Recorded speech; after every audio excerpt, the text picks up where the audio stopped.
इंसान की रूह कपा देने वाली वारदात अभी भी हर किसी के जहन में नासूर की तरह ताजा है।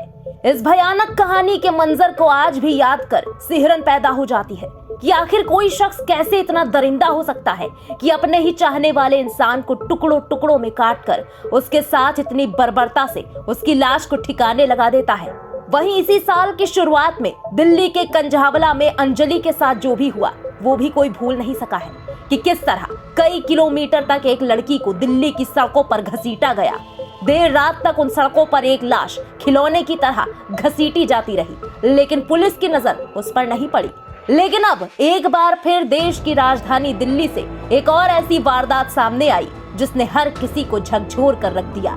इस मामले का खुलासा भी ऐसे वक्त पर हुआ कि हवाओं में मोहब्बत के रंग घोल देने वाले वैलेंटाइन डे को एक खौफनाक हत्याकांड का गवाह बना दिया। दिल्ली के नजफगढ़ के मित्राओं गांव से एक ऐसी लड़की की लाश मिली जिसके कत्ल से लेकर लाश की बरामदगी तक की पूरी कहानी में श्रद्धा और अंजलि हत्याकांड की झलक साफ देखने को मिलती है। इस हत्याकांड में जो शिकार हुई वो थी निक्की यादव, और जिसने इस पूरी घटना को अंजाम दिया वो है उसका प्रेमी साहिल गहलोत। ठीक श्रद्धा और आफताब की तरह ये दोनों भी एक दूसरे से बेपनाह मोहब्बत करते थे और काफी वक्त से लिव इन में रह रहे थे। लेकिन एक दिन कुछ ऐसा हुआ कि मोहब्बत की इस किताब में प्यार की स्याही की जगह निक्की के खून से साहिल ने अपनी ही गर्लफ्रेंड निक्की की हत्या की इबारत लिख दी। और फिर ठीक कंझावला कांड की तरह साहिल निक्की के शव को कार में डालकर 40 किलोमीटर दूर अपने गांव मित्राओं तक ले गया, लेकिन उसकी कोई जांच पड़ताल नहीं की गई। और इसके बाद एक बार फिर वो दोहराया गया जो श्रद्धा के साथ हुआ था। साहिल ने निक्की की लाश को अपने ढाबे के फ्रिज में बंद कर दिया। लेकिन कहते हैं ना, आरोपी कितना भी शातिर और मंझा हुआ क्यों ना हो, लेकिन कानून के हाथों एक ना एक दिन पकड़ा ही जाता है। आरोपी साहिल निक्की के शव को ठिकाने लगा पाता उससे पहले ही दिल्ली पुलिस की अपराध शाखा की टीम ने उसे मित्राऊ गांव से गिरफ्तार कर लिया। साहिल गहलोत नाम के व्यक्ति का निक्की यादव एक महिला के साथ मित्रता थी। 2018 से दोनों एक दूसरे को जानते थे। साहिल के परिवार वालों ने उनका रिश्ता तय कर दिया था और इस 9 फरवरी की उनकी मंगनी थी। 10 फरवरी को शादी होनी थी।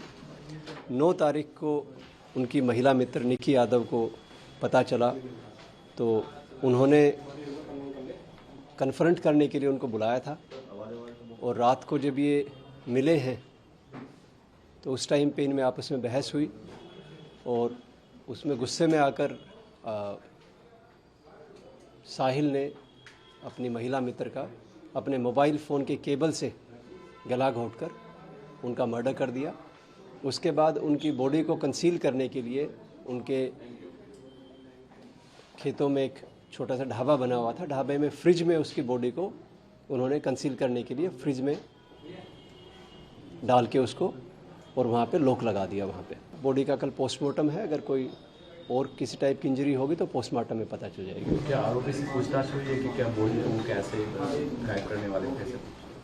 अभी आरोपी उस बॉडी को कैसे डिस्पोज ऑफ करना चाहता था, अभी इस बारे में आपको कुछ नहीं बता पाएंगे क्योंकि आरोपी से भी पूछताछ चल रही है। इस खूनी इश्क की कहानी की शुरुआत होती है जनवरी 2018 से, जब दिल्ली के उत्तम नगर इलाके में एक बस में साहिल गहलोत और निक्की यादव की मुलाकात हुई। दोनों एक ही बस में जाते थे। दोनों की नजर एक दूसरे पर पड़ी और इश्क की कहानी शुरू हो गई। फरवरी 2018 से दोनों ग्रेटर नोएडा में लिव इन रिलेशन में एक साथ रहने लगे। काफी वक्त तक लिव इन रिलेशनशिप में रहने के बाद जब लॉकडाउन लगा तो निक्की और साहिल दोनों अपने अपने घर चले गए, लेकिन बाद में वापस आकर द्वारका में किराए के मकान में एक साथ फिर से रहने लगे। 1 साल तक दोनों साथ रहे और पिछले कुछ वक्त से निक्की उत्तम नगर में रह रही थी। वहीं साहिल के घर वाले किसी और लड़की से साहिल की शादी कराना चाहते थे, जिसका लगातार निक्की विरोध कर रही थी। 9 फरवरी को साहिल की सगाई होने के बाद निक्की लगातार उसे फोन कर रही थी, जिसके बाद साहिल ने निक्की को 9 फरवरी की रात को मिलने बुलाया। निक्की ने साहिल पर शादी का दबाव बनाया, लेकिन साहिल ने परिवार के ना मानने की बात कही तो निक्की ने भाग जाने की बात कही। लेकिन साहिल के घर वाले लगातार साहिल को फोन कर वापस आने के लिए कह रहे थे।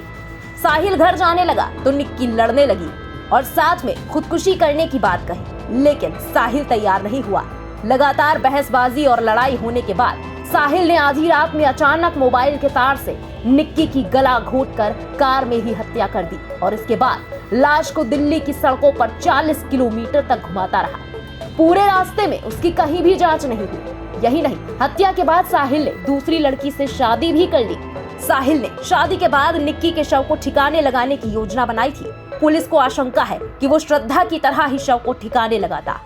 कड़ी जांच के बाद एसीपी राजकुमार की टीम ने आरोपी साहिल गहलोत को मित्राऊ गांव में उसके घर के पास से मंगलवार सुबह गिरफ्तार कर लिया।